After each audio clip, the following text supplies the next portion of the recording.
అయ్యా కొడుకులు జోరు వెంచిర్రు. నాయనేమో రాయలసీమాల, కొడుకేమో ఆంధ్రాల. అబ్బబ్బబ్బబ్బబ్బా, వాళ్ళ ఊపు వాళ్ళ జోరు చూస్తుంటే ఎలక్షన్లు జల్దిగానే వచ్చేటట్టున్నాయని అనిపిస్తున్నది. ఇంతకు వాళ్ళ లెవెల్లో ఈ పాటికి అర్థమై ఉంటది కదా. చూస్తున్నారా అయ్య కొడుకుల జోరు. నాయనేమో కుప్పం నియోజకవర్గంలో పబ్లిక్ తిప్పలు అరుచుకునేందుకు పోతే కొడుకు లోకేషన్ సారేమో నందిగామ నియోజకవర్గంలో జనాల గోసం తెలుసుకునేందుకు పోయిండు.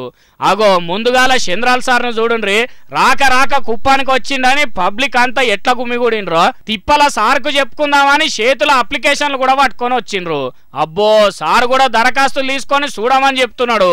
ఇది వరకు చంద్రాల సార్ని ఇట్లా ఎప్పుడన్నా చూసినామా? ఇక అటెంక జరిగిన పబ్లిక్ మీటింగ్ లో కుప్పం గొప్పతనం గురించి మాట్లాడిండు సారు. అందరికంటే ఎక్కువ నమ్మకం పెట్టుకున్నది మీరు పెట్టుకున్నారు, నన్ను నమ్మారు, ఒకే మాట చెప్పారు. మీరు ఎన్నికల్లో రావాల్సిన అవసరం లేదు, నేను రాకపోయినా 60-70 వేల మెజార్టీతో గెలిపించారంటే ఇది ఒక చరిత్ర. తర్వాత చూడండి ఆడోళ్ళంతా సప్పట్లు కొట్టే ముచ్చట చెప్పిండు. దుర్మార్గులు కొంతమంది బెల్ట్ షాపులు పెట్టారు, తమాషా అనుకుంటున్నారు. మర్యాదగా చెప్పా, మర్యాదగా వినకపోతే బెల్ట్ తీయాలనుకున్నా, ఇప్పుడు బెల్ట్ తీశాను. వీళ్ళ కథ ఏంటో నేను చూస్తా, వదిలిపెట్టే సమస్య లేదు. నాయన జోరు ఇట్లున్నదా? ఇటు నందిగామల కొడుకు లోకేషన్ సార్ దిక్కు చూడండి. ఓసి అయ్య కొడుకులే అంటే వాళ్ళకంటే ఎక్కువనే ఉన్నారు కదా మీటింగ్ కి వచ్చిన కార్యకర్తలు. అరే ఆగరాదు రే తమ్ముళ్ళు అన్న మాట్లాడేదాకా. 70 రోడ్లు